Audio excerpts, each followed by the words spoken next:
நாம் வேண்டிய வரத்தை வேண்டியவாறே நமக்கு தந்தருள்வாள் வராகி. வராகி அம்மனின் சக்தி வாய்ந்த வழிபாட்டிற்கு உகந்த நாள் பஞ்சமி திதி. மாதத்தில் 2 பஞ்சமி திதிகள் வரும். வளர்பிறை பஞ்சமி, தேய்பிறை பஞ்சமி. வளர்பிறை பஞ்சமி அமாவாசைக்கு அடுத்து நாள் 1 என்று கணக்கிட்டால் 5வது நாள் வரும். தேய்பிறை பஞ்சமி பௌர்ணமிக்கு மறுநாள் நாள் 1 என கணக்கிட்டால் 5வது நாள் வரும். இந்த 2 பஞ்சமியுமே வராகி அம்மன் வழிபாட்டிற்கான மிகச்சிறந்த நாளாகும்.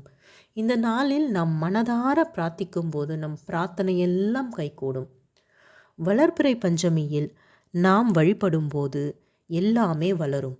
நம் உறவுகள் வளரும், செல்வங்கள் வளரும், மகிழ்ச்சிகள் வளரும், பிள்ளைகளின் கனவுகள் வளரும், எதிர்காலம் வளரும், எல்லாமே வளரும்.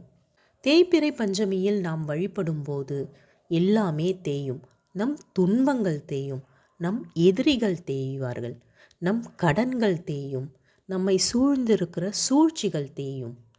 ஆக மொத்தத்தில் 2 பஞ்சமியுமே நமக்கு நம் வாழ்வில் வளம் தரக்கூடிய நல்லதையே செய்யும். வராகி அம்மனின் வழிபாட்டு முறைகள் இவை.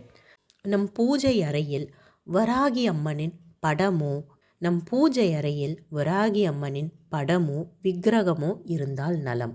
இல்லை என்றால் நம் வராகி அம்மனை நினைத்து ஒரு தட்டில் ஒரு விளக்கு, அது எந்த விளக்கோ இருக்கட்டும், அகல் விளக்காக கூட இருக்கட்டும், அதில் ஒரே ஒரு விளக்கு ஏற்றி வராகி அம்மனை நினைத்து ஒரு பூவிட்டு நாம் வழிபட்டால் அதுவே மிக பலன் தரும்.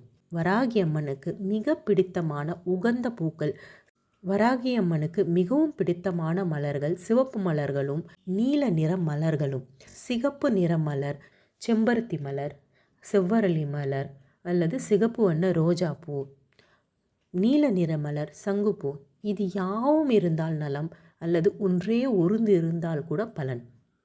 இம்மலர்களை அழகாக மாலையிட்டு அழகாக அலங்கரித்து பின் வராகி அம்மனுக்கு நைவேத்தியமாக மண்ணில் விளையக்கூடிய எல்லா பொருட்களும், சர்க்கரை வள்ளிக்கிழங்கு, சேனைக்கிழங்கு அல்லது உருளைக்கிழங்கு அல்லது வேர்க்கடலை மற்றும் கருப்பு உளுந்தில் செய்யப்பட்ட வடை, பருப்பு வடை, சுண்டல், தயிர் சாதம், இவை எல்லாம் காணிக்கையாக கொடுத்தாலும் சந்தோஷம், அல்லது ஒன்றே ஒன்று வைத்தாலும் மிகச்சிறப்பு.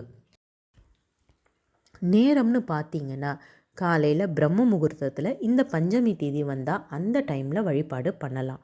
அப்படி இல்லைன்னா சாயந்தரம் 6 மணிலேருந்து 9-9:30 வரைக்குமே நம்ம வழிபாடு பண்ணலாம். இவ்வாறு படையலெல்லாம் போட்டுவிட்டு வராகி அம்மன் மந்திரத்தை 108 தடவை நாம் மனதார பிரார்த்தனை செய்து அவளை பூஜித்தால் நாம் நினைத்தது எல்லாம் அப்படியே நடத்தி கொடுப்பாள் அந்த சக்தி வாய்ந்த தெய்வம்.